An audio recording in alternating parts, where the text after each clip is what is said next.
Midnight wind sighs over empty Kansas fields, crawling past barbed wire and trembling fences, swirling dust across the porch boards of an old farmhouse at the farthest edge of the map. Inside, by the guttering glow of an oil lamp, a boy named Hal Franklin waits for silence to settle like fog. Silence here is thick and living, pulled from the earth itself. He listens to the static hum in the radio his father built from scavenged parts, each crackle a distant storm, every burst of pattern a code only he seems to understand. His father is a hard man who buries secrets deep in the soil, a veteran of a forgotten war who trusts only what he can see and touch. Yet Hal's world is built on shadows, on the way a flock scatters in the gloaming, the hush between thunderclaps, the signal hidden in the static. Alone on nights like this, Hal plays a game. Can he map the world by echoes? He tries to guess where the hail will fall, where the next coyote will call, which neighbors whisper truth and which hide cruelty behind their smokehouse doors. The 1930s smother the plains with drought. Men hang themselves in the barn rafters, and mothers push through dust storms that bury livestock alive. Silence grows heavier, denser, until it acquires a personality, a presence, dark and patient, a witness everything unsaid. Hal grows into this silence. His hands memorize the click of bearings, the sting of metal, the shudder of engines that misfire on cold dawns. His mind, restless and precise, devours schematics, manuals, comic books about flying aces and secret codes. Inside the static, he hears music. In the vacant lots of nowhere, Kansas, he builds traps and tools, deciphering the logic of crows, the reason foxes double back on their own trail. His trick shots with stones and copper marbles become legend, each one a protest against boredom, an act of rebellion against the invisible boundaries that hem him in. Yet at 16, Hal finds that trick shots don't satisfy the hunger shaped by loss and longing. He yearns not just to see patterns in the world, but to break them, to twist fate in a moment's flash. His mother, feverish and dying by the cracked kitchen sink, tells him he was born on the edge of a thunderstorm. You'll either outrun it or become the storm. He leaves the farm at dawn, walking east into a blood-red sun. The war in Europe hangs on the horizon like a distant, luminous threat. The world beyond the fields is about to unravel in iron dread and fire. A million miles away, Japanese engineers test experimental radar arrays beneath paper lanterns. In Moscow, radio operators intercept whispers they cannot translate, while in the nightclubs of Berlin, men in black coats trade shadow for information. The planet spins faster, codes multiply. Keys flicker. The old world and the new collapse into each other in the friction of paranoia and possibility, each side straining to hear what lies beyond the static. Hal's footsteps echo on cracked pavement as he enters a recruitment office dusted with the odor of disappointment and old coffee. He is handed papers with words too clean, uniforms that itch, and a promise nothing will ever return to the way it was. Outside, the sky is black. Inside, a boy listens, for the first time, but not the last, to the silence that always signals the storm's approach. The war arrives not with trumpet blare, but a radio crackle in the dark, a coded telegram filtering into stuttering Morse, each click a warning in the Kansas night. Hal Franklin, barely old enough to shoulder a rifle, rose through the soundless ocean of recruitment halls, breath and pulse sinking into the bureaucratic rhythm of war. Trains shuffle him east, then west, and at last deposit him on the U.S. naval base, where the silence carries the oil tang of battles nearly lost. In the barracks, men toss in sleep, scared not of death but of being forgotten, reduced to a serial number, a faded dog tag, a static-covered memory.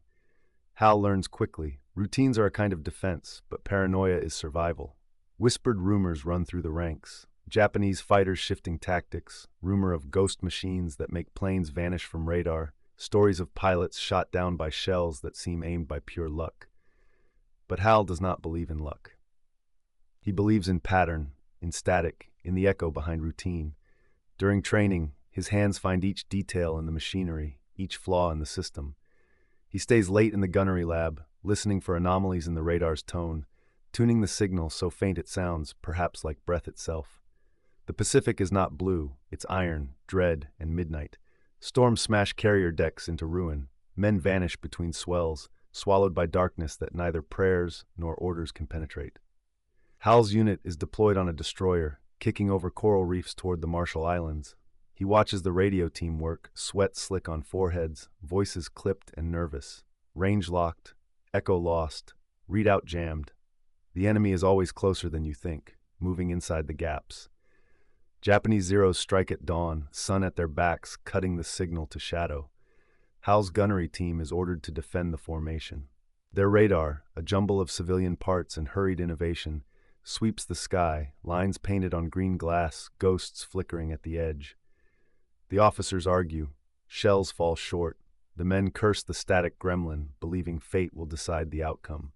But Hal sees it, a blind spot at the intersection of two lobe-switching arrays.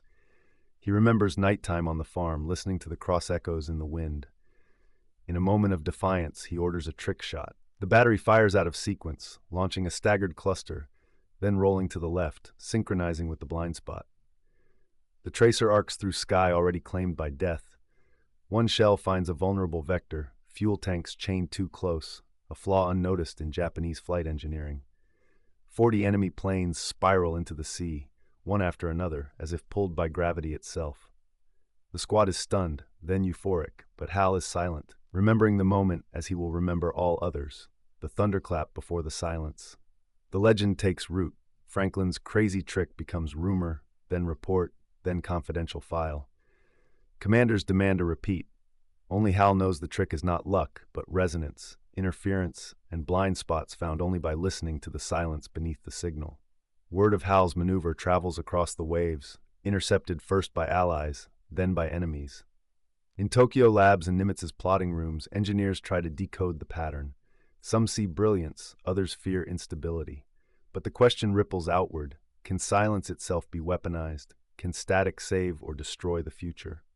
A classified file follows Hal back to Kansas after the war.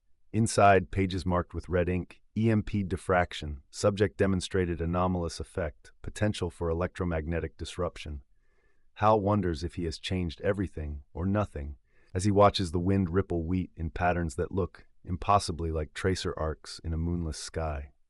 The war ended, but a new conflict was born, not fought in open skies or trenches, but across the unseen wavelengths that surround us all. The Cold War, the chess game played in shadows, relied on a weapon forged from silence and static.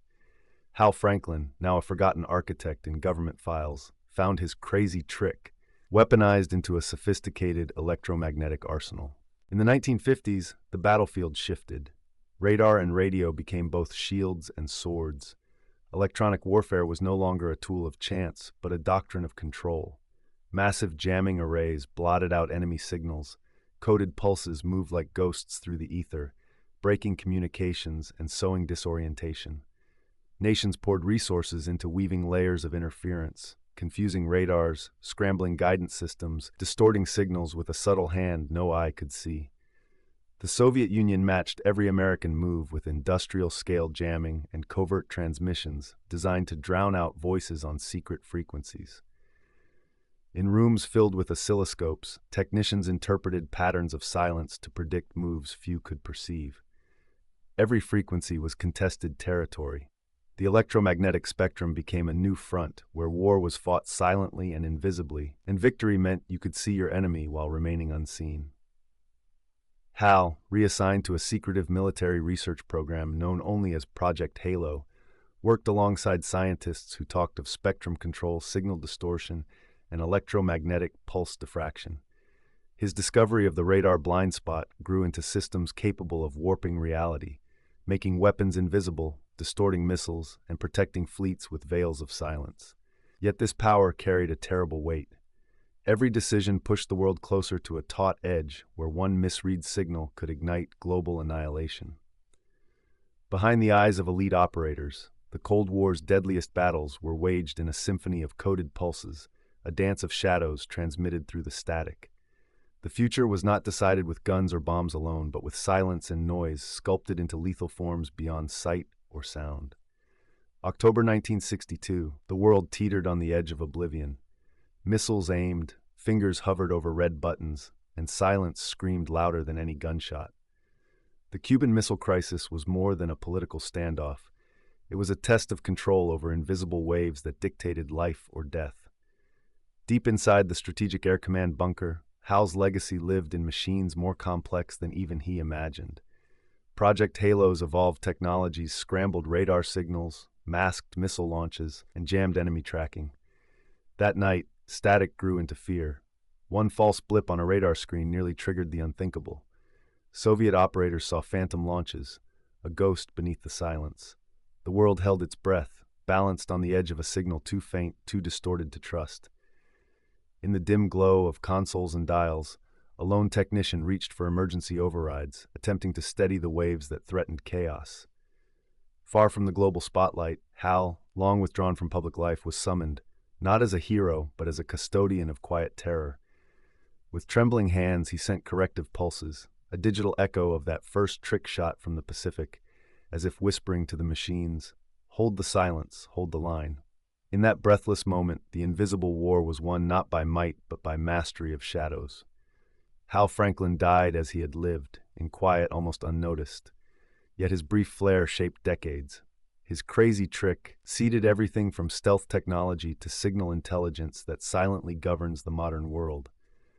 The Cold War faded into history books, but the systems persisted, alarmingly alive, standing guard in the shadow realm of frequencies and coded silence. His name remains buried beneath mountains of classified papers, but the electromagnetic horizon sings his legacy, an ever-present hum beneath everyday life. In every warship's radar, in every drone's unseen path, in every whispered spy transmission and coded broadcast, echoes of that farm boy's intuition still ripple, reminders that sometimes the smallest pattern can alter the course of history. In the end, the war did not end with peace. It evolved, as silence became the most formidable weapon of all. The sky remains dark and full of dread. The game of shadows never truly ends.